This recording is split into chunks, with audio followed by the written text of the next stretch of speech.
My question for the minister is about the four-legged protesters out on the lawn on behalf of their furry friends and their two-legged loved ones.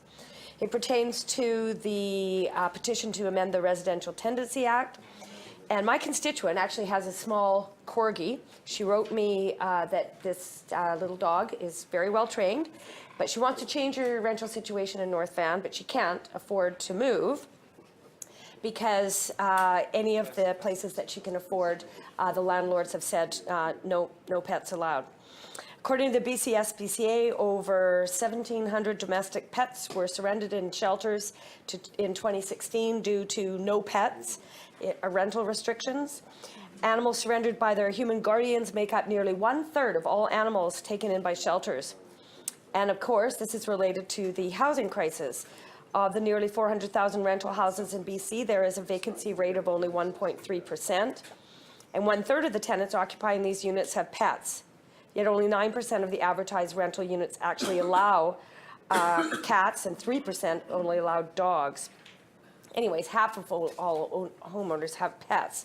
So I guess my question is to the minister, moving forward in her work as the new minister of housing, would she be considering a change in the Residential Tenancy Act to allow for animals to be co-located with their owners in rental facilities, and perhaps investigating the law that is currently in use in Ontario that would also protect landlords? Minister. Thank you, Mr. Chair, and I want to thank the member for the question. It's a good question, but I think it's really important for the member to understand that the Residential Tenancy Act does not state whether pets are allowed in rental units. It's not a law.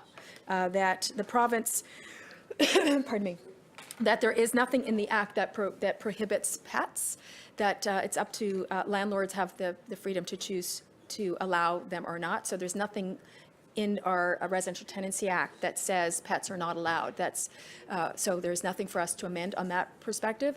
But I do think that the member raises a very significant point around the challenge to find housing, because with such a low vacancy rate, it really speaks to the fact that we haven't, in this province, there hasn't been a particular lens or a particular focus to make sure that we have affordable rental.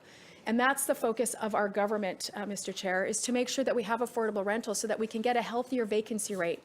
Because we know that when there's a healthier vacancy rate, landlords want to make sure that there are people living in their units, and so they're more likely then, as a result, to make sure that there are the tenants in there, and so they're more likely to perhaps permit the loved ones on four legs to join them, their two-legged masters, in their home.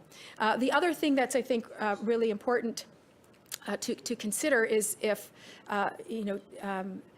the risk of taking a stronger stand is that landlords are not going to, the appetite to have more rental stock could be diminished, because we do know from landlords that it's a significant investment.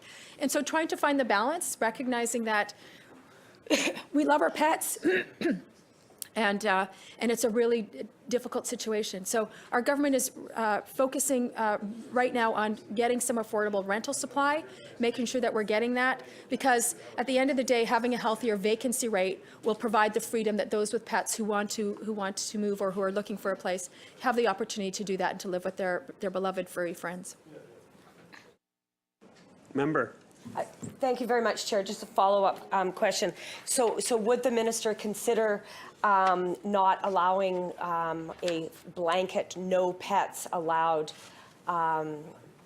rule in the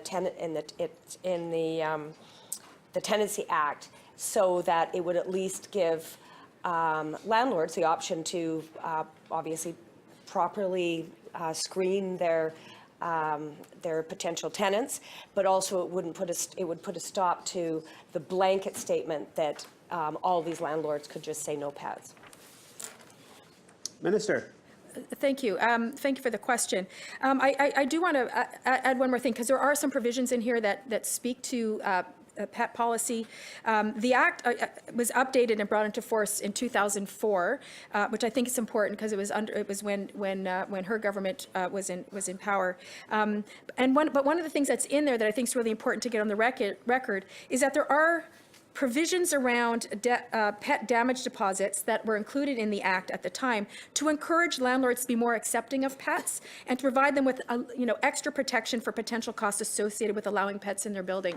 So there's already something existing in the Act, and I do think. The other part of this that's really important that our government has done is by increasing the resources to the residential tenancy branch, so that there's some more education officers, because I don't know that landlords know that they can do that. I don't know that landlords know that when you can accept pets, and that you can have extra damage deposit, and that with that idea of making sure that they know that the risk is covered by that extra damage deposit. And I know that people with fur-loved friends will act on that if that's available to them. I don't know that landlords know they can do that, and so by increasing resources to the residential tenancy branch, what we've done is we've given we're hiring additional education officers so that landlords and tenants understand better what the opportunities are, and I'm hopeful that that will also help ease some of these challenges.